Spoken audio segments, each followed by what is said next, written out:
Welcome, everyone, to another episode of the Caffeinated Librarians, Mahopac Public Library's pop culture podcast. Today we are finishing our very long 7-week triathlon into Buffy the Vampire Slayer. And to quote episode 22 of season 7, let's finish this. Take it away, Simona. I love that. So, as my colleague Lou so brilliantly put it, we have been discussing Buffy the Vampire Slayer because, as anyone who has watched or listened to us knows, I'm a bit obsessed. A bit? That's an understatement. A bit. So, on today's episode, as we did with previous episodes, we discussed 3 episodes of my choosing. So we're discussing episode 1, Lessons, episode 7, Conversations with Dead People, and episode 22, which is the series and season finale, Chosen. So, in this season, the big bad that Buffy and the Scooby Gang are sort of battling against is the first evil. So, think of the first evil as the originator of everything that goes bump in the night, and that's what they're facing in this season. So the first evil makes its appearance early on in season 3 in the episode 10 called Amends. And in that episode, it's targeting Angel. It's trying to get Angel to turn into Angelus and then kill Buffy. Obviously, it doesn't succeed, and then it returns in season 7. Now, they give a reason for why the first decided to wait from like season 3 to season 7. I don't buy the explanation, or I don't believe that it makes any sense, but they had to come up with something. So when Buffy was resurrected in season 6, she came back wrong, so, to quote Spike. So there's something different about her. And Giles consults this gigantic eye-looking thing in one of the episodes of this season. It's really weird. Writing in this show got so good. It kind of reminds me of, if you look at the 1980s film Dune, the Tylaxia, or whatever they're called, the ones that are like, that create the, like, doppelgangers for people. Like, they resurrect, I can't remember what they're called now. But there's like this, like... I don't think that's covered in the 80s, dude.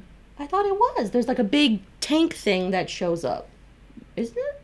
There's the, in the beginning, there's the, like, oh god, I forget what they're called, but they're like, they handle all the interplanetary travel, the weird, like, creatures. Like, they're more alien-like. Yeah. They're like this suspended fluid. But that's kind of what the gigantic eyeball reminded me of. Suspended fluid? Yeah. How they anyway. Like, remember in Power Rangers, Zordon? I never watched Power Rangers. His face just like floated. I never watched. Oh, Power yeah. You never watched Power Rangers? Who was the goo one? Had the new one? There was a goo-based villain, right? Yeah, Ivan Ooze. Ivan Ooze, that was it. Yes, Ooze, not goo. Apologies to all the Ooze. But basically the same thing. Yeah. So anyway, so that's what this gigantic eyeball kind of reminded me of, and he tells Giles that the line of Slayers, once Buffy was resurrected, it irrevocably altered something in the fabric or the dimensions of the Slayer, whatever. So this allows the first evil to sort of pounce upon this opportunity, and he can more easily influence and manipulate people and entities to sort of thwart the balance in the favor of evil. That's that UPN writing there, guys. Like I said, I don't buy it 100%, but anyway. So that's why the first evil is bad. I think it's a tough thing to pull off, making your villain the concept of evil itself. Yes. I don't know. I did actually like some of its appearances. We should use for it, right? It's like a concept. Yeah, because essentially the first doesn't have a form. It cannot assume form, it cannot touch or whatever. So it either takes the appearance of someone you know to influence you, or it has its agents, or its agents of evil that can physically act on its behalf. But yeah, like in this first episode, Lessons, when it's taunting Spike, who has the worst hair ever for some reason. What happened there? Yeah. It's because he got ensouled. No. When it was taunting him, I thought it was pretty effective, and it kept taking forms of all the old villains and Priscilla, and I thought that was fun. Yeah. Yeah, so in episode 1, Lessons, which isn't the best episode, but whatever, it's the start. I was hoping that this would help give some context, but as looking back on it, it just makes you more confused than ever. So Buffy is training Dawn, kind of making her into Slayer 2.0. It's a very, looking back on it, it is very corny. She's trying to impart these life lessons, which I would assume Dawn, after growing up, she would know this already. I actually thought some of that stuff worked. I Yeah. don't know. Perhaps I'm just partial. I like Dawn as a character. No, I loved, I started to appreciate Dawn the more and more, during my rewatches. So I'm not a Dawn hater. I like Dawn. Considering all that she's gone through, she's pretty put together, considering everything that she's experienced as a young person. But yeah, they rebuilt Sunnydale High. Yes, you'd think they know better, but they don't. And Xander was put in charge of it for some Yes. reason. Okay, well. Xander is the foreman. So there's a part where He's the construction supervisor. whatever. It sounds same better. thing. Same thing. It sounds better. So there's a part where Dawn and her friend, or I guess there's just another girl, they fall through the floor of the bathroom, and there's electrical surges, and they fall through the floor of the bathroom, Yeah. and you find out that there's these agents of evil, which, by the way, awesome song for the 90s, Agents of Evil. Yeah. If that's not a song already, we should go back in the 90s and make it a song.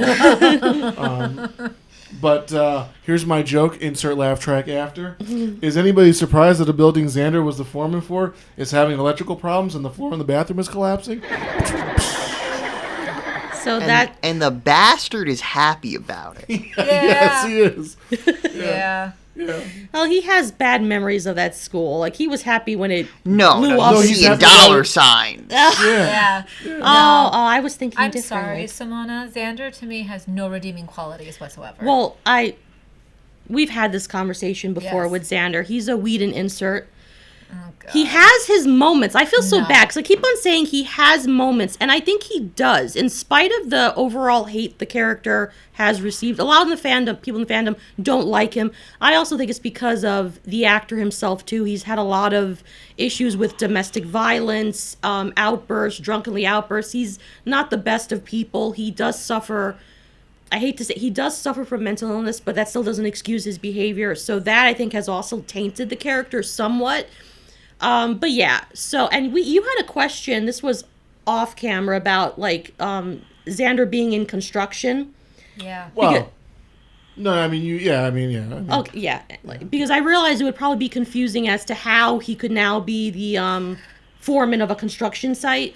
So just a quick recap, he enters the field of construction in the 4th season. He has an aptitude for it, hence why now he is supervising the construction of the new high I still school. wouldn't trust him. No, I wouldn't trust him either. I'm not I having guess. him fix my house. I guess Sunny doesn't have very high standards. Fair. Yeah. That's got to be it. So he's the best of what they could get. I like the new principal. Oh yeah, Robin Principal Wood. Yeah, I thought he was cool. Yeah, he is also in The Night Agent, and he took a bullet for the president in that show.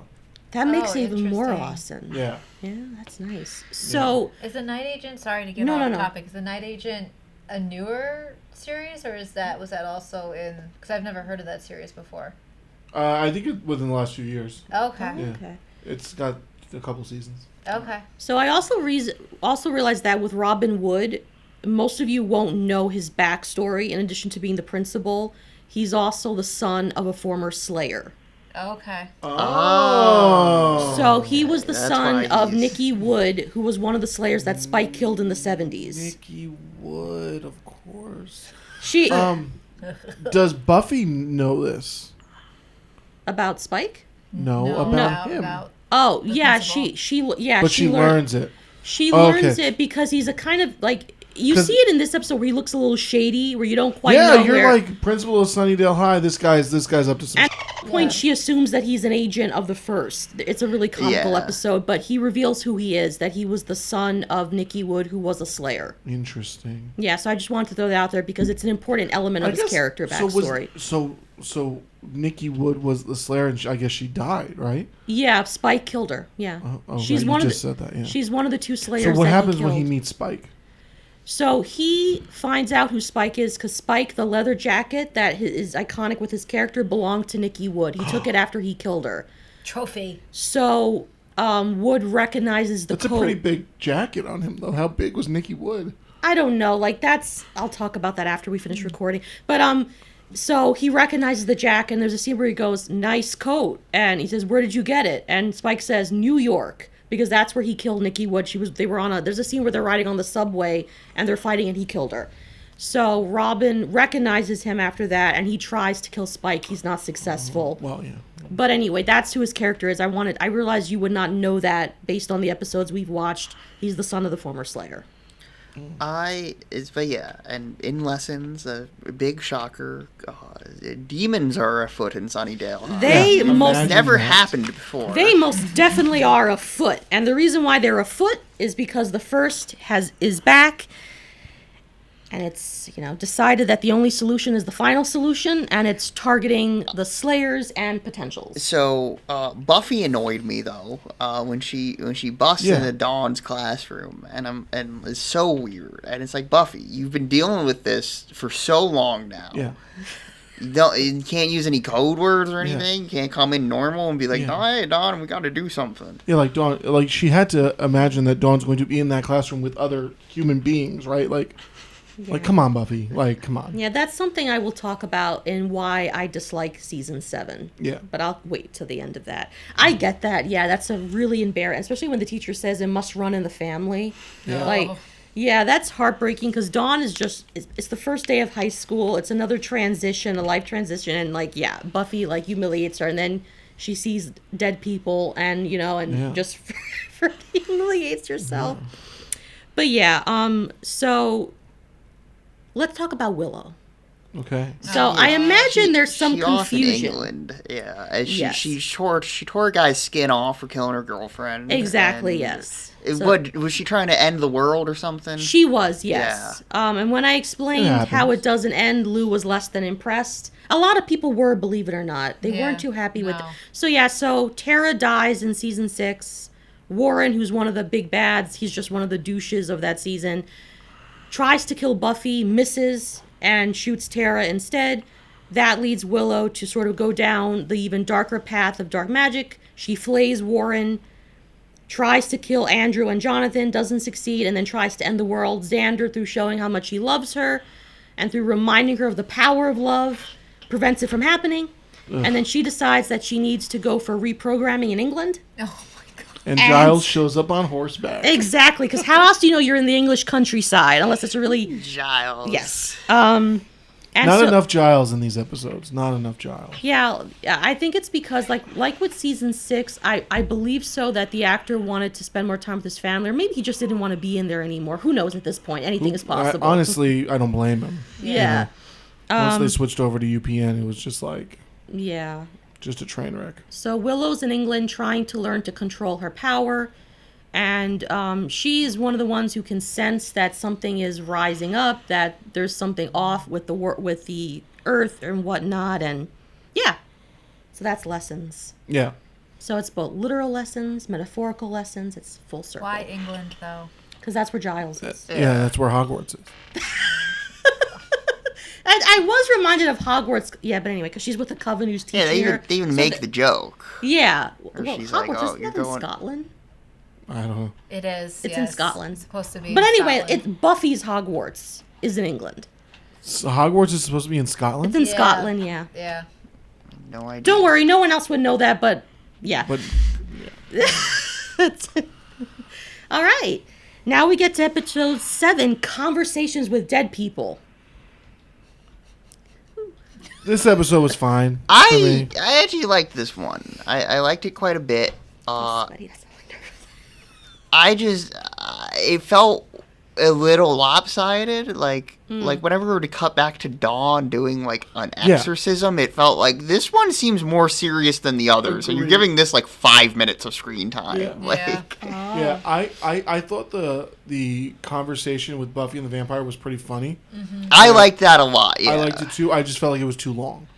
Like it was too much of that. Like Joe said, like they devoted so much screen time to that when like you're kind of like, the more pressing thing is kind of going on in the other scene. Yeah. And then the even the Willow scene, like, but the way you described it to me kind of made that, because I'm like, what the heck's going on? Like, why are they doing all this? But then the way you described it was like, it's the first trying to manipulate all of them. Mm-hmm. Yeah. And, like, that's not really Buffy and Dawn's mom. Yeah. Like, it's the first trying to manipulate them. I liked the stuff with Willow and the first. I thought that was very cool. Yeah. So essentially, the first is trying to knock off as many powerful players on the chessboard as possible. It does say Hogwarts is located in the Scottish Highlands.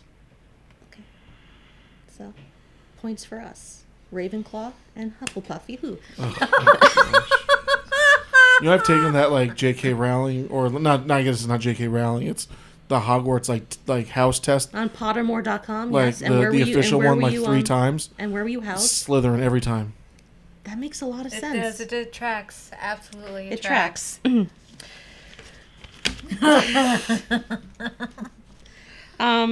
Yeah, so essentially that's what the first is trying to do. It's trying to knock off all these powerful players. It's also trying to turn them against one another, make them uneasy. So, like, with the vampire that's fighting Buffy, I can understand why it feels like too much time is really devoted to that, and probably not to, like, Dawn having to do this exorcism. Willow, like, almost, the first implying, oh, you should just, like, commit suicide. So I saw it as almost like also distraction techniques, because Buffy eventually does come home and she sees the wreckage of the house and she asks Dawn, like, what happened? Like, she's genuinely concerned because the house is a mess. I don't know how they fix or pay for anything. The amount of times that house has been destroyed. Yeah, does Buffy work? Like, No. She does. What does she do? She's in the Double Meat Palace. The what? The double meat She worked there for palace. 1 episode. No, she works there. That's her. That's her. Okay. That's her. What's a double meat It's palace? the fast Double food restaurant. Palace. Double meat palace? Well, Yes. in this season too, she's like a counselor at the school. Yeah. Oh, yeah. Yeah. Did I miss that? What She episode sure was that? in the first episode where Yeah. the principal was like, Oh, that's I right. He wanna does hire say. Oh, Yeah, you look like you have experience. Yeah. Who knows? Like, Sunnydale, they're not too concerned about ethics. The double meat palace, though. What is this place? It's a fast food restaurant. It's a restaurant. Yeah. Okay, This because is it what we sounds like a talked strip about. club. If you weren't here last week, that's what we were talking about. Insert last laugh week. track. It's Yeah. got like they do a burger where it's a beef burger and a But chicken. they're really thing. made out of vegetables. Well, one is Oh. one is meat. The other one though was like a ha psych. Vegetables. Yeah. The joke is that Buffy thinks they're killing people to make into burgers, but I mean, there is an it's- old lady who is killing people and putting them in the meat grinder with the parts that she's not eating. And Buffy has like a corporate position. No. She is literally at the register saying, "Welcome to Double Meat Palace. How may I help you?" Oh, interesting. Yeah. Okay. But And no, at she's the end getting she those like specifics. threatens to reveal that it's actually vegetarian, and Exactly. she finagles like a better paying position. Oh, Yeah. okay. All right. So Yeah. now we know how she pays for stuff. All Yeah, right, that's so good. she works at Double Meat Palace, but she's also now a counselor apparently at the high school. Not doing a With- terribly good job, with but no she is. credentials. It Just does not matter. is able to be a counselor. Clearly not in this universe. It doesn't matter. Credentials do not matter. So the first is trying to get at each of them where it feels they're the weakest. So with Buffy, she has this complex where she feels inferior, but she at the same time feels that she's superior to everyone else because of everything that she has to have experienced. Let's talk about that, Lou. You made a face. Let's talk about this. I just felt like the whole episode could have been 15 minutes shorter. Yeah. Okay. I That agree was with about that. it. Okay. Yeah. Yeah. Were there any questions that you had? 'Cause Well, I you answered them when we Okay. spoke, and Okay. and like I said, I didn't understand the point of it, and then Okay. Yeah. But yeah, if it's the first kind of trying to manipulate them, then I like the concept of a newly turned vampire still. I majored psych. yeah. Yeah. So, okay. So I'm assuming we can move on. We're all good with this? No further? Okay. Yeah, there's a lot of the finale that I think we need to talk about. So Yeah. Okay. quite a bit Okay. of the finale. Yeah, Alright, so- I feel more positive on this season than most of you, but did not like this finale. Oh, okay. Yeah, I didn't like the finale either. Okay. And I'm kind of the opposite. I actually kind of liked the finale, but I have issues with it. So Okay. I'm on the same. I like it, but I have a lot of issues with it. Yeah. My first and issue is, what the hell was up with Angel? Yes. Oh, Why was yeah. he acting like he was 14? Yeah, Yeah. let's start with Angel. I think that's a good. So it was good definitely a starting point. choice on the writers. So essentially, you're meant to feel the feels. Like Angel's back, but And But he's I'm just there and does nothing. I'm So you're glad like, to have thank you for nothing. I'm glad to have Angel back, and he Agreed. didn't Yeah. have to play like a pivotal role, but he spent all of it whining at Buffy, like, "Why do you like Spike?" yeah, And it's just Yeah. like, "What, buddy? You're like over 100." yeah. It fits with his character. I though. liked. I couldn't agree with Joe more. I liked that Angel shows up. I was kind of like, oh hey, look, it's Angel. Yeah. And then you know how in when we watched season 1, 7 weeks ago, when we watched season 1, I was like, I wanted Angel to be cooler. Yeah. That's how I felt again watching this, like the first 5 minutes of this episode. Oh, so you were. I understand. Like I want him to be cooler, and everything he says is like delivered very poorly. I feel like, and he might just be a bad actor. Maybe David Boreanaz is just a bad actor, and that's okay. Shh, we don't want to admit that on Damn. That's okay. He No, might I just would be. say he's much better in Bones as Agent Booth. So. Maybe he might be. Yeah, Maybe he just can't play Angel anymore. Yeah, he never. I'm not going to spend too long. He never really impressed me. And granted, I've only ever seen him on Buffy, so I'm just basing this on Buffy. Same. Yeah. He never really impressed me, even in his more dramatic moments. I felt like he was definitely one of the weaker elements in casting. But this is just on Buffy. I've never seen him in anything Well, else. then you should see Bones. Yeah. I felt like he was trying to be bad Angel as good Angel. So like trying to be funny and snarky, and it was not landing. Okay. No, I get that. So I like that Angel came back. I think he stayed too long. If it was just going to be a cameo thing, then fine.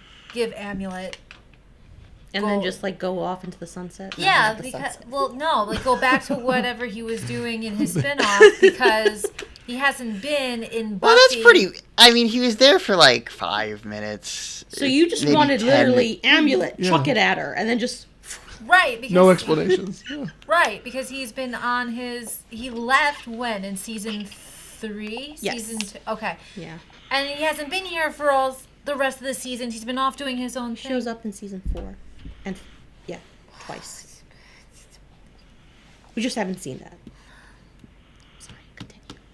And then he has the gall to complain about Buffy liking Spike when he hasn't been in Sunnydale since the end of episode or the beginning of season Hence Buffy's 3. whole cookie speech. She's cookie dough, and she's not done baking. I hate that metaphor. I hate that. That just gives me. It was ick. fine, and then they just just wouldn't gave me- shut up. Oh Yeah. yeah, so I was like, okay, let's just stop with How that. it's like I'm how like, old this are is how you? this is how you're burning minutes in Yeah. your finale. Yeah. I will say I appreciated like the actual like goodbye itself. Like when he kind of is like when he's like, I'm not getting any older or something like that, and he Yeah. just kind of like walks away, and she kind of like looks at him like, I thought like that was perfect. That Yes. was like back to Yeah. like when they were good. Yeah. You know? Yeah. I will agree. Yes, I agree with you on that one. Yeah. Yeah. Okay. So next issue? You have a next issue? I don't like the Demon Army. Oh, I find that a little corny. That's a me thing, I think. No, I'm it's not a you It thing. was Yeah. it was kind of like the two towers. Oh yeah. You know, That's just like, Yeah. that's like I recently I was looking at people's comments. They're like, it looks like Lord of the Rings was a major inspiration for this ending. Yeah. Yeah. But they didn't execute it as well as Lord of the Rings. But like, it's just like this isn't like, I don't know. I guess it kind of is, but the series in general doesn't feel like Lord of the Rings style stakes usually. Yeah. So like, Oh. yeah. does that make sense? Yes. Okay. Yes, that makes sense. It kind of came out of left field for me too, Yeah. because Yeah. every episode that we've dealt with a big bad or some type of enemy, there hasn't been high stakes and high rewards. It's just kind of been like an even keel of things, and then suddenly we have this massive high stakes battle, and I'm like, the episodes that we've seen. to respectfully disagree. Every villain that we've had is basically talking about ending the planet. Yeah, like, that's the thing. That's why I'm Yeah. like, I don't know. I'm like, because, like, that's true. But, like, at the same time, I'm like, oh, they're fighting, like, the armies of hell feels like a real escalation, you know? Right. Oh, okay. Yeah. Right. That's So- what I was trying to articulate. So if you yeah. had to compare, because I realized, so we watched episode 22, The Gift, for season 5, which is the season finale. So if you compared that season finale ending with this, you would think that this, like, in your opinion, the season 5 is more, that's Buffy. Yes. Yes. Yeah. Okay. All right. Yes. I get I what could you see mean. that. Yeah. Yeah, And I just like the Yeah. idea of like them waging like full scale war. It just Yeah. feels Okay. you know, it feels different from what they normally do. I get Yes. that. I Yeah. could see that. And Yeah. and I think too is that I liked the finale of season 5 because it felt like a finale. You know what I mean? This Yeah. to me felt more like they were trying to pile on so much stuff to make it more, I don't know, more something. I can't really articulate what I'm trying to say, but it didn't feel like a season finale. It felt like just kind of like everything crammed into one episode and be like, here you go. I also thought the whole Slayer plan was a little goofy. I'm sorry. No, that's okay. That's It just for a show that's been very committed to being like pretty dark and depressive these past Yeah. few seasons. so you wanted, okay. So it No, has to end I'm on not a even that. dreadful, Just something a hopeless little note. more complicated than like every girl can be a Slayer. Yeah. Yeah. I actually kind of Yeah, like that. I can see an argument Yeah. for it. I- You know, I can't- I don't want to be a curmudgeon here. No, No, but that's no, okay. you're Yeah, I- I don't know. I felt like it was contrived, but it could be just because I'm not really a Buffy fan. Was it cheesy? Yeah, but like there was something first off, so when Willow's doing her thing and all the girls are getting their powers and everything like that, and then you got the girl playing baseball. And she gets hers, and she smiles. She's like, "Yeah, I feel different. I'm about to hit a home run." So And I wrote down the speech. The next girl though, that's like getting like beat up or something like that, and then she stands up and she's huge. I'm like, who's messing with that girl in the first Yeah. place? Like, Yeah. So I agree that the series finale is a mixed bag. So what I love is I like the idea because Buffy ignoring the creator, the overall message of Buffy essentially is women empowerment, and this one is women sharing Yeah. power with Yes. other women. agreed. Yeah. Yes. And I like So it. I in- thought it was nice. I so- thought it was a nice ending. And one of the things is that the original creation of the Slayer, you can think of it as like the patriarchy deciding, okay, so we're going to force this woman to take on these demons. We're not even going to give her a choice, and she's going to be our tool to manipulate and wield as we see fit. Yeah. So Buffy decides, because one of the things that always bothered me about the lore was, okay, fine, so there's one Slayer in all the world. The world's a big place. What about the rest of the world when there's evil? Who is helping to fight this evil? And also, you Yeah. find out that there's just another Hellmouth in Cleveland. Yeah. Like That's what? mentioned. Never mind. Yeah, it's mentioned in other seasons, but I understand. There's Another episodes that we didn't It- watch. it- It's already established. but it is okay. Fine, go on, Will. No. Continue. I'm just saying it is. Okay, never mind. So, Well, I was just trying to kind of agree with your point oh, sorry. that like yes, it seems weird that there's one Slayer in all the world. Yeah. But you're just revealing to us that you reveal to us at any time Yeah. that there are other Hellmouths. It would make sense if there's one Hellmouth and that's where the Slayer Is there was. like nothing going on in the southern hemisphere? Like, Yes. Apparently not. So that's always bothered me. Like, I would talk to my sister. I was like, it doesn't make sense to me. Like, there's evil everywhere. How is this keeping the balance? So then you find out there are potentials. I said, okay, fine. So there's these potentials. So essentially, like any one of these girls, once Buffy kicks the bucket, can be activated. So okay, fine. That Well, kind, Fate's got to die too. yeah, it kind of makes sense. So I was okay. So these potentials, one would assume they're receiving training, and maybe they are sort of the ones where while Buffy is located in California, they're the ones helping to minimize the damage elsewhere. That's how okay. Now it makes more sense to me. And where was I going? Anyway, so like Buffy decides that, like in her speech she says, one Slayer in all the world because 1,000 years ago 3 men made up that rule. So she decides I'm going to subvert it, which is what Buffy is. Buffy is a subversion of what the Slayer is supposed to be. She says I'm going to subvert that. Yep. That's And true. every girl that could be a Slayer will be a Slayer. Word. And corniness aside, I love the speech that she gives.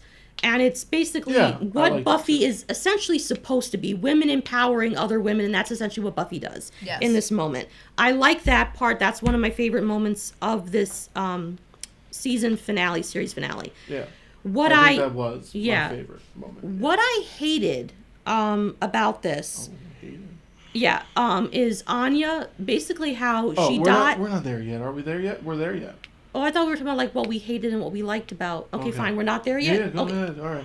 No. If you wanted to, I'll wait. No. We could talk about Anya just real quick, jumping into something earlier on. Yeah. Why is and me and Joe talked about this earlier. It's just earlier on in the episode. Yeah. Why is Faith talking the way she's talking? She did not speak like that when in the earlier seasons. In what way? I'm sorry. She starts using like AAVE. It's weird when she's talking to Principal Wood. Yeah. I'm so sorry. I do not know. African American vernacular English. She's pulling Why out. are you tripping? Yeah. Oh. Like she used to say, I know she said B. She used to call Buffy B all the time. Yeah. But like she never spoke like that, and it was so off-putting. I'm and Faith, you are like, I was like, what happened to Elijah Dushku? Also, like your acting just went plummeted in that scene. Well, she needed the paycheck. Yeah. So she had to do it. Okay, I can understand that. There's another cringe moment where, like, when Buffy is talking to Principal Wood in an earlier episode, and Wood goes, like, I had to be tough, because where I grew up, that was important. Like, I told this kid, you better sleep with one eye open. So Buffy goes, the hood? And he goes, Beverly Hills, which is a type of hood. So it's meant to be funny, but it comes across as cringe. Like, and that's something that people talk about. The way African American characters are written, or people of color in general in the show, that's a whole other discussion. I understand. Like, okay, I get what you're saying. It just felt weird because I don't remember her talking like this before. And I was like, what? Brain the time in prison changed her. Hey, it does. That's what it does to people. But all right, so Anya, that was one of the things I hated also. That was messed up. Yeah. They really gave her no time at all. No. So one of the issues I have in general with this season is that the first half is pretty decent. The minute the potentials come, the Scooby Gang, who good, better, or indifferent are the heart of the show, take the back seat when they should be the drivers, so to speak, to use that metaphor. They're completely sidelined. I will say the best moment of this finale to me was Buffy, Willow, Xander, and Giles in the hallways, just riffing like old times. Yeah, it's like a call. This works. It's a callback to season 1 episode, the second parter, where Joss says the Earth is doomed. It's that's what I mean. Where there should have been more of that in that season, and it's absent. Yes. So that's one of the issues I have, where the Scooby Gang takes a back seat. I don't know that I would say they took a back seat necessarily. I think it's just kind of like what you're saying. Like the showmakers, the showrunners, just were focusing on the wrong things. Yeah. Like they're focusing instead on the battle. Yeah. Instead of like know what got you here, and that what got you here is the relationships that were built amongst them. Yeah. Because they're not really like focusing on any one potential or anything like that. They're focusing on the battle. Yeah. But like what they really should be focusing on is their, like, Anya's death is just like, it just happens and nobody says anything about it. There's one line, she died saving my life, and Xander's like, oh, that's my girl. Yeah, and that's it. That's the whole thing. Which is really like, because like if Xander professed to have like loved her in previous seasons, you would just expect him to have a far more greater like emotional response to a woman who died that you supposedly were supposed to be in love with, even though it didn't work out. Yeah. Well, this is also a character that we've gotten to know over the last 6 seasons. You know what I mean? So, and I think that's what I'm trying to say. Like, if you compare, Andrew, So a character where I would argue most in the fandom had very little emotional investment in. Andrew, to me, is annoying. He may serve a purpose. I don't know what it is, but he's annoying. Yeah. You made the choice, the writing team made the creative choice to make him survive. So a character that we meet in one season, who's supposed to be the villain of that season, and then books it. You chose to make him survive, and Anya, good, better, or indifferent, who we have seen since season 3. There's emotional investment. You kill her off, and she dies left in the rubble. Yeah. And that's how you choose to end that. See, I don't mind her dying. I don't mind the death. Unfortunately, if there would have been a respect given to her character. That's one of the issues I have even with Spike, the way he's treated in this season. He's the one that truly saves the world. He becomes almost like a gigantic sun, kills off all the uber vamps. So he's the one that, when you think about it, is the one that won the battle for them. Yeah. And it's a throwaway line that Buffy whispers, like Giles says, how? And she goes, Spike. But she doesn't say, like, and maybe this would not have been the time. She's like, gather around, folks. Let me tell you a story. No, I get but it. There could have been like an extra 5-10 minutes at the end to sort of pay respects to the fall. Yeah. Exactly. Just like at the end of with conversations with the dead or whatever. Yeah. Like that episode needed to be 15 minutes shorter. This episode needed to be 15 minutes longer. Yeah. So Like it's not that they totally rushed the ending. Yeah. So like it's not that they died, which is heartbreaking, but it's the way where it's almost like, oh yeah, it's almost incidental. Like They're brushed under Also, the rug. This was supposed to be a two-parter, but they only ordered 22 episodes instead of 23, which, I don't know, you couldn't trim fat elsewhere? Yeah. Like, I mean, Sunnydale collapses in on itself. Like the whole town or city, whatever it is gone. Yeah. And there's just like nothing. Like you don't get any mention of anything like that. It just ends so abruptly. Yeah. Willow says, "What are we going to do next, Buffy?" And she just stares off and smiles. Like, you just lost your house. You lost your city. One of your very close friends just died. Mm-hmm. Like, there needed to be another scene. There needed to be something else. That's what I felt. I'm sorry. No. I felt like the ending of this series finale was very rushed. It was ambiguous when it didn't need to be ambiguous. Nothing was tied off. Nothing was tied off for me. Yeah. And I was very annoyed by it. Yeah, so like, whereas in previous seasons, there is some moment of grief allowed. Yeah. Like, and especially these are, it's like, when the potentials die, and I don't mean to sound callous when I say this, but the potentials come and go. There's almost like a revolving door. One comes in, dies, and like, you're meant to feel something for it, but like, how can I when it's like, oh, here's the potential from Vancouver just showed up. Oh, she's dead now. Oh, here's the potential.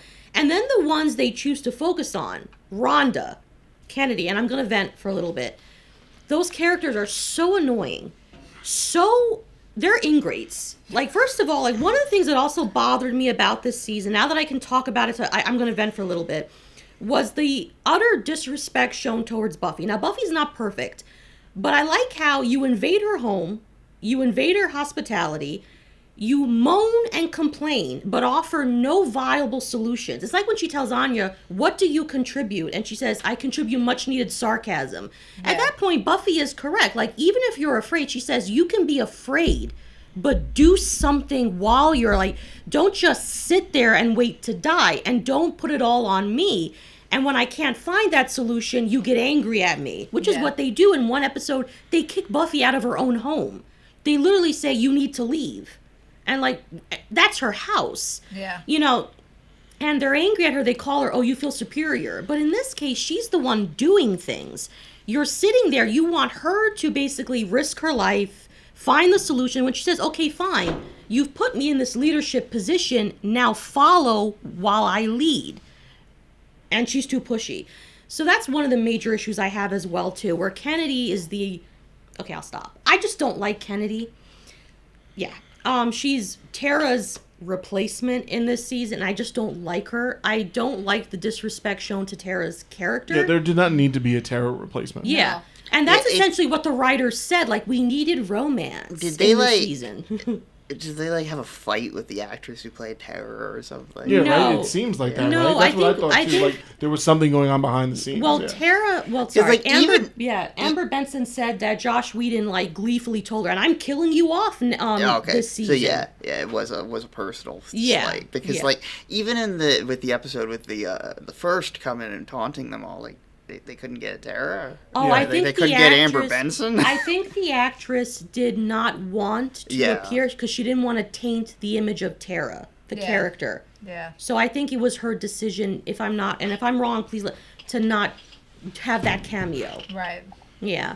Like, and I was telling Lou, as like one of the reasons, like, because so they killed off Tara to be the motivator for Will to turn evil. So it was another like kill your gaze moment where you kill her to sort of motivate the arc of another character. And I was telling Lou while we were not recording, they could have done it differently. Yes. Like they could have put, as they've done with other characters, put her in a coma and say, you know, the longer she remains, the less likely it is. I don't know. That would be a motivator for me to want to get vengeance on the person that put the love of my life in a coma. And Yeah. wouldn't Yeah. it have made the season 6 finale so much better if it was her waking, like you said, Yeah. if it was her waking up and saying "I love you" instead of Xander? Yeah. Yeah. Or even like if she had woken up like season 7 and she's there to greet Willow. Yeah. As Willow's coming back and she says, you know, I love you. I will be your anchor. Yeah, You don't need to be and afraid. you can- I will be there step by step. You can mine a lot of relationship drama from that. You Yeah. can do a lot with that dynamic. Yeah. It was like, oh, like Yeah. you know, like Willow tried to end the world. What, Yeah. Yeah, and it would have been beautiful, especially Tara, a character who we've grown to like love. She's I mean, they did a lot of things wrong with her. Killing her was one of them. But it's like if she had survived, how beautiful would that have been if she's the one with Willow at the end when Willow is using the scythe to sort of put like I can't think of the word, like empower all the other potentials. Yeah. If Tara was the one with her, Yeah. like not Kennedy. Well, because we had emotional investment in Tara and Willow. Yeah. We're never given the time to have that emotional Yeah. investment with Kennedy, Yeah. which I am annoyed about that character. I'm nothing but the actress. It's not the actress. It's It's the the character. character. I don't like the character. Yeah. So that was one of the things I had. Like, yeah, the way like these important deaths are just like, oh yeah, Anya's dead. Yeah. Well, what are we gonna like? It's so true. Like even if Willow and Buffy didn't have the closest relationship with Anya. Like I think Anya, which in a lot of friend groups, there's one you bond with more so than the other. Then was like where you care, but there's not that. It exists in friendship circles. Yes. But to still show that you're feeling that loss, and maybe if it was like Joe suggested, have an ending where like they're gathered together. Like they're like maybe they put grave markers. Now the town is destroyed. I don't know where you like, and they're having that moment to grieve. Yeah. Or even Yeah. just like Yeah. taking a moment to reflect Yeah. on the previous seasons with standing in front of the crater that was Sunnydale. Yeah. And I had forgotten that they had evacuated the town because at first I thought, oh my god, all those people just died. Then I was like, oh no, they evacuated the town. Like I completely forgot the town was empty. Yeah. Because then I thought, don't you just care that all those people fell into a gigantic crater? And then I remembered, oh, they were gone. There was no one in there. But yeah, that's another thing that I was thinking. Like I know you're happy, and I understand, but it's like, but you just, I like it too. You lost your house. Yeah. Where are you gonna go? You have no income. Well, I don't know, The it's double banks. meat place is probably buried now too. Yeah. The Bank of Sunnydale is gone. Yeah. If Yeah. they ever had one. So it's like, what are you gonna do? But yeah. So those were So I it's a mixed feeling. I like it, but at the same time I have a lot of issues. Okay, so in the season 8 follow-up comic, Buffy and Xander now lead Command Central, which is situated at a citadel in Scotland. What the hell does that mean? At their disposal are a wide array of psychic seers, witches, and slayers, along with a vast amount of technology, revealed to be the result of Buffy robbing a Swiss bank to acquire the funds. Oh, that sounds terrible. Yeah. Is that sounds real? awful. Yeah. That's the comics, yeah. Like at one That's point, awful. Buffy, Yeah, these are the official continuations. Yeah, but Buffy hooks up with boy. another Slayer. Like she has a romantic relationship with another Slayer. Willow hooks up with this like Naga-like creature or something like that. That's why I never chose to read the comics. I was like, okay, and I know this is gonna sound stupid because Buffy is far from grounded in reality, But when I read the comments, like, okay, that's just too far out there for me. Like in like the Buffy, where I was like, nope. Yeah, they have 500 Slayers working for them, divided into 10 squads. Like, Oh, that's ridiculous. why does Buffy have like a military-industrial complex? That's a great question. Because she needed the income. I thought- And she was like, well, military industrial. Like, I thought they won. Oh hell yeah, Riley's back in it. Oh, of course he is. what does he do? I don't know. He's loyal to Twilight. It looks like Angel's the big bad in season 8. Awesome. I love Bad Angel. When Joe said Twilight, I know. my mind I went know. to. I was like, I know. really? There's a crossover? Yeah, he adopts the identity of Twilight and gathers a cabal of humans and demons who would become wary of the rise of multiple Slayers. Huh. Oh no, you look so disappointed. Yeah, that sounds pretty bad. Yeah. So okay. So I know we were going to then do a rating. Yes. Okay. Yeah. Do you want to kick us off, Lou, since you brought us in? And so, or what do you mean by a rating? Are we rating the show as a whole? That's what I thought you were going to do. Rating Maybe shows do as a like whole. maybe or even season wise, like favorite to least, or however you guys want to do it. Like, All right. Season wise, season 2's the best, hands down. Then maybe season 3. After that, then season 5. Then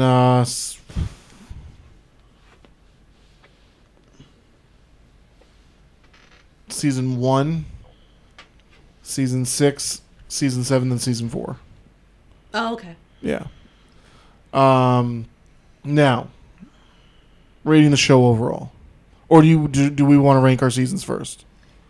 I'm not gonna rank seasons because I just No, that makes yeah. yeah, that makes okay. But Why does that make sense? Why not? she hasn't watched all the episodes of every season, so it's Well, hard to I'm- judge. Okay, fine. You can So, rank. You can rank for what you've seen, right? Yeah. So based on the episodes that you did watch, how would you? Season 2. What was your favorite part of season 2? I don't remember what I watched from season 2. I'm sorry, Simona. I really didn't like Buffy. Like I That's fine. yeah. So season 2. So Agreed. season 2 we watched When She Was Bad, Becoming Part 1. I don't remember. Oh, okay. You can tell me what we watched, but I don't remember.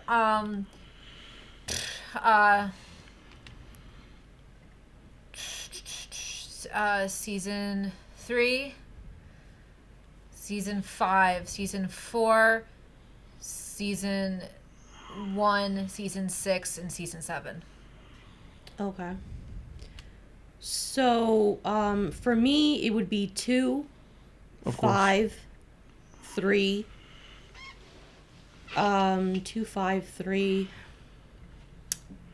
6, 4, no, 6, 4, 1, and then 7. Okay. Yeah, that's how I would do it Alright. if I had to. Yeah, two's at the top.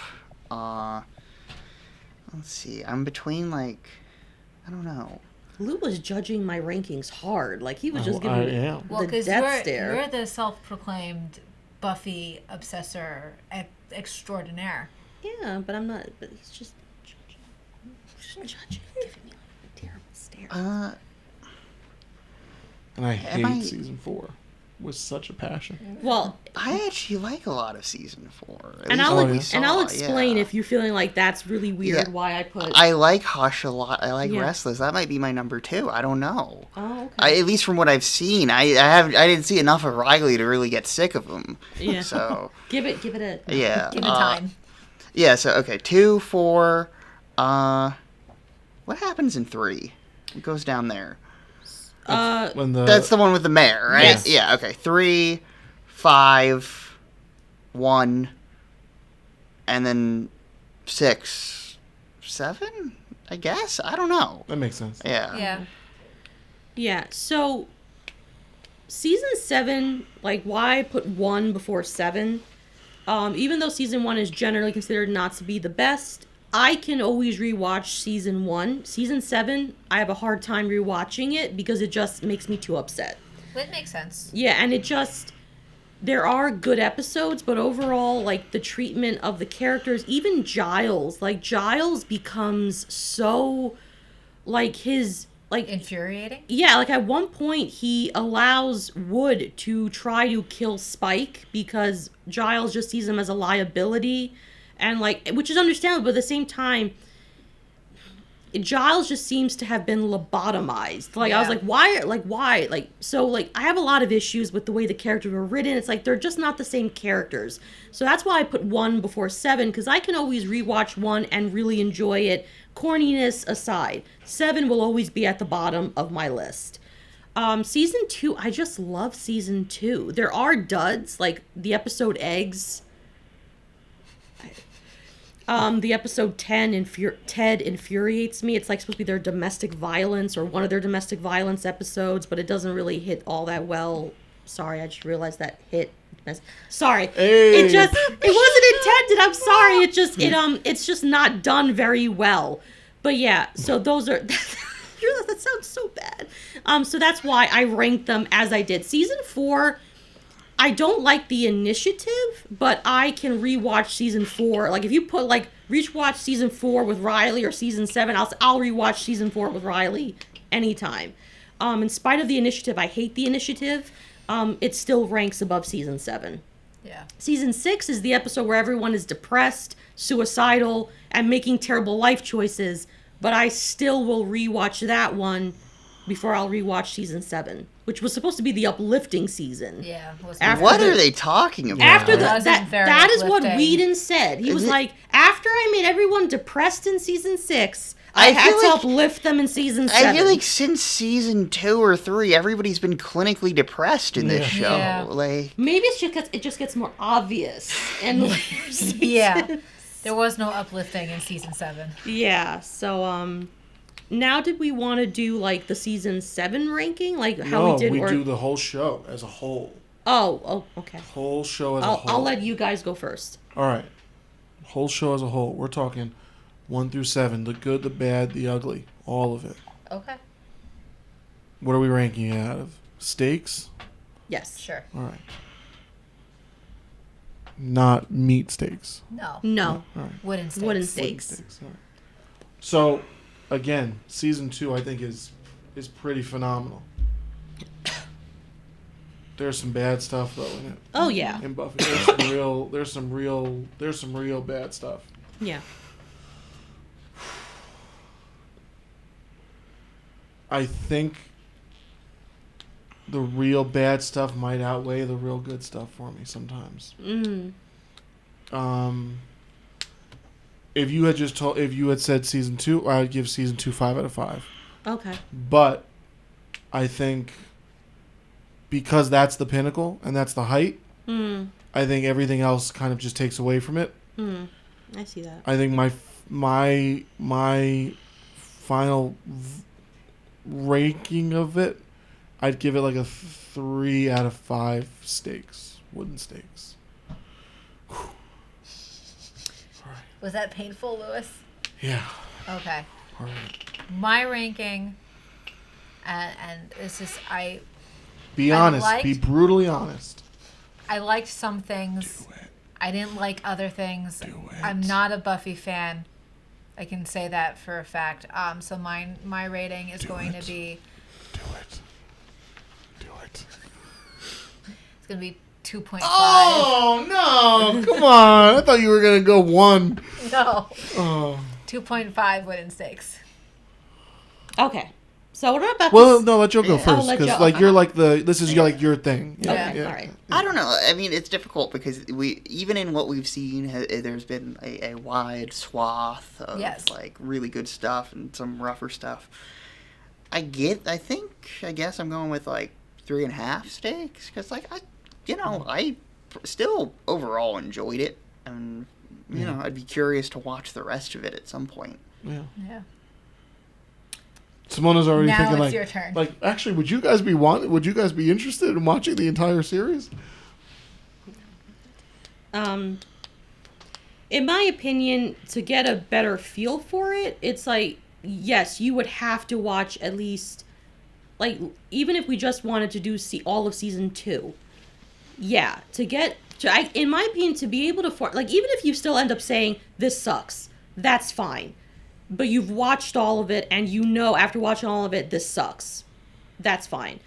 Like, I watched all of season 1 and maybe season 2 of Lucifer, and that I said, that's enough of Lucifer for me. Like, I did it for my friend. I was like, okay, fine. You watch first season of Supernatural. I will watch the first season of Lucifer. Yeah. We both did it. I agree. I think we have to take these ratings with a grain of salt because we only did watch 3 episodes each season. Yeah. Now, my rating's a little bit different because I've seen more of it. Yeah. But, like I don't remember anything from season 6. I didn't remember anything from season 7. Yeah. So, yeah. Yeah, so I think if you wanted to be able to form a genuine opinion, yes, at least watch one season in its entirety, and then you can formulate an opinion. Watch the best season in its entirety, and then maybe watch season 4. Yeah. In spite of the highs and the lows, I still will give it 5 out of 5 steaks. It is my comfort show. There's just something about it that I will continue to go back to it, flaws and issues aside. Respect. Is it perfect? No, absolutely not. I would never argue the show is perfect. However, it paved the way for a lot of the supernatural paranormal dramas that we got around that time. And I would also argue, so if you think about Charmed, there would not have been a Charmed without Buffy. There would not be a Supernatural without Charmed, and I would argue Buffy, yes. In fact, the show is referenced, like, the show The Boys mentions Buffy. So, it's carved its place in sort of TV history. You know, it's loved for a reason in spite of its flaws, in spite of the flaws of the creator. Yeah, so 5 out of 5 steaks. I will always love it. I will always go back to it. In spite of the imperfections, in spite of how season 7 could have been better, could have given the show the send-off I think it deserved. Yeah, 5 out of 5. I respect that, actually. And you just made me change my rating to 4 out of 5. I respect that. Yeah, because I would never argue, oh, this is a perfect show from start to finish. No, it's not. Like, there are episodes where I watch and I'm like, oh, God. Yeah. I think I have the same kind of feelings about Lost that you have. My argument is the perfect TV show is by definition not perfect. Is what? The perfect TV show is by definition not perfect.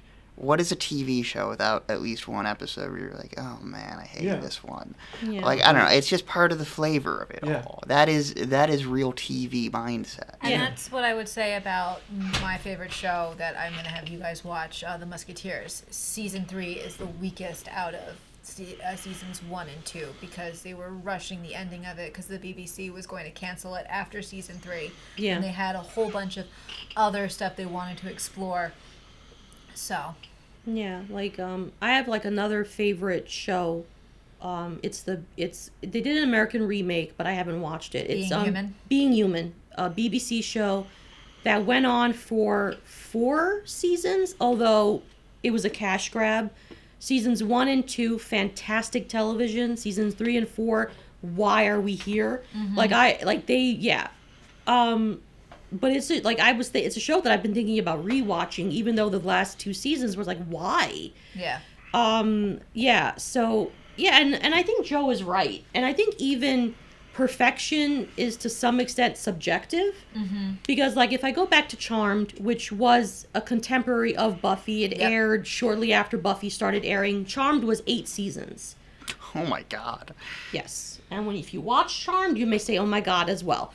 There were moments where they had brilliant episodes where it was like, why can't this be all over the show? Yeah. Like, why can't you have this writing throughout? Writing is hard. But there will also be people that, in spite of the flaws, Charmed, like my friend Crystal, Charmed is her show. I don't think she would ever argue it's a perfect show, but it's hers. I think that's an important distinction. Yeah. I don't know that there's, is there a show that's like perfect or close to perfect? I don't know. Maybe not. I don't think so. But I think as long as you enjoy, ultimately, it's what you love. Yeah. So the example I think of is like Star Trek, because like Star Trek, obviously all the shows have like some of the coolest stuff on television. Yeah. But also, oh my God, there's gonna be some episodes where you're like, am I banging my head against the wall? Like, Yeah. what is this? Yeah. Ultimately, what you love is what you love. That's not eloquent or poet or whatever, but that's I the think it's fact. both. I think it's eloquent and poetic. Thank you. And I think that's ultimately what matters. Yes. Is that if it brings you happiness or any kind of satisfaction, then it's worth it, and that's fine. And I want to thank you guys for watching these 7 seasons with me and for talking about it. I love Buffy, as you all know, and I'm just happy that you took the time out of your busy lives to watch 3 episodes of 7 seasons. Yeah, with me. I don't know what I'm going to do for the next... I don't know what I'm going to do now. No Buffy. I've been watching Buffy for 7 straight weeks. Oh, I'll find a way to reintroduce it. No worries. I'm sure you will. All right, so do you want to take us out? Okay. Do the honors. All right, so thank you so much for joining us on this Buffy the Vampire Slayer journey. It's been so, as you can tell, I'm so excited. I love the show, and I'm so happy I got a chance to talk about it on this podcast. As always, like, subscribe, and we will see you next time. Bye, everyone.